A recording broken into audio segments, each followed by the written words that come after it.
আসসালামু আলাইকুম। সবাই কেমন আছেন? আজকে আমি নানি দাদিদের আমলে আহ, কিভাবে চিকেন স্যুপ বানানো হতো সেই রেসিপি নিয়ে হাজির হয়ে গেলাম।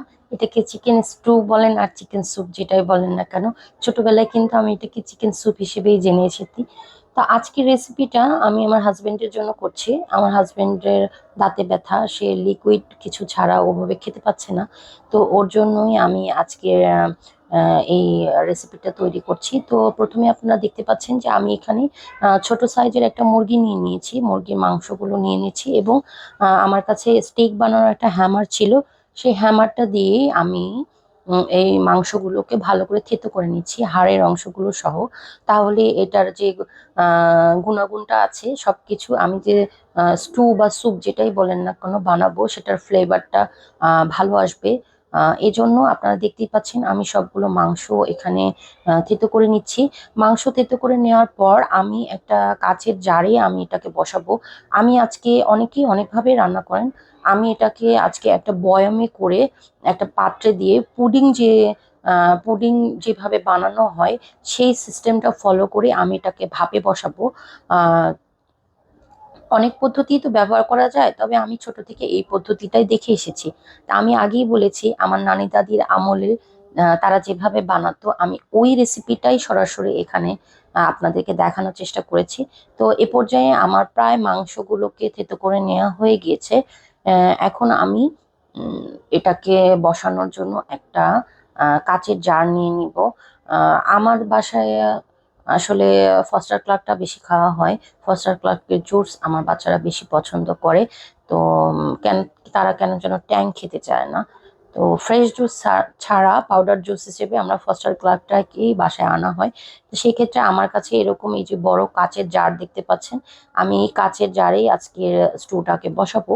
এই জন্য আমি সবগুলো মাংস এটাতে ভরে নেওয়ার পরে আমি এটাতে দিয়ে দিব কিছু মশলা। তো আপনারা কিন্তু দেখতেই পাচ্ছেন রক্তের অংশগুলো আমি এটাতে দিইনি। আমি এখন এখানে দিয়ে দিচ্ছি সামান্য কিছু গোটা মশলা। তার মধ্যে দিয়ে দিচ্ছি 2 টুকরো দারুচিনি, 4-5টা এলাচি এবং 15-20টার মতো গোলমরিচ। গোলমরিচটা দিয়ে এটা ঝাল হবে, এটাতে অন্য কোনো ঝালের জন্য অন্য কোনো উপাদান আমি ব্যবহার করব না।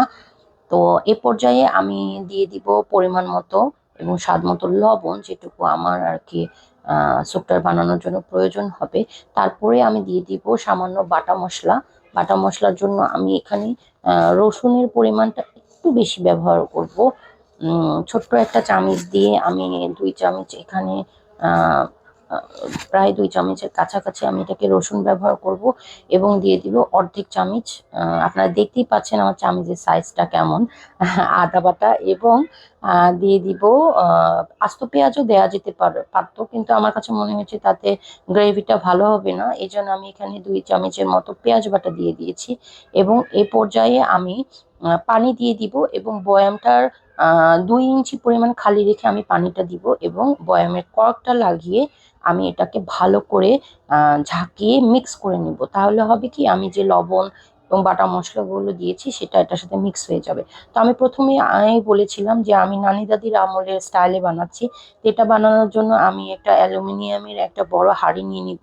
তার মধ্যে একটা হ্যান্ড টাওয়াল দিয়ে আমি এটাকে, আপনারা দেখতেই পাচ্ছেন কিভাবে বসিয়েছি, এবং এটাকে আমার 30 থেকে 40 মিনিট লাগবে এটাকে আমার স্টিম করতে। তো স্টিম করার পরে এই যে দেখেন কিভাবে এটাকে বয়েল হচ্ছিল, এবং আমার মনে হচ্ছে যে এই পর্যায়ে হয়ে গিয়েছে। তো আপনারা দেখতেই পাচ্ছেন আমার চিকেন স্টুটার কালারটা এবং থিকনেসটা কেমন হয়েছে। এ- আপনারা সবাই আমার রেসিপি যে ফলো করতে হবে এমন না, নিজেদের রেসিপিতেও আপনারা ট্রাই করে দেখতে পারবেন। শীতে গরম গরম স্টু বলেন আর চিকেন স্যুপ বলেন, খেতে কিন্তু মন্দ লাগে না। তো আপনারা সবাই ভালো থাকবেন, আমার জন্য দোয়া করবেন, অবশ্যই কমেন্ট করে জানাবেন আমার রেসিপি আপনাদের কেমন লাগছে।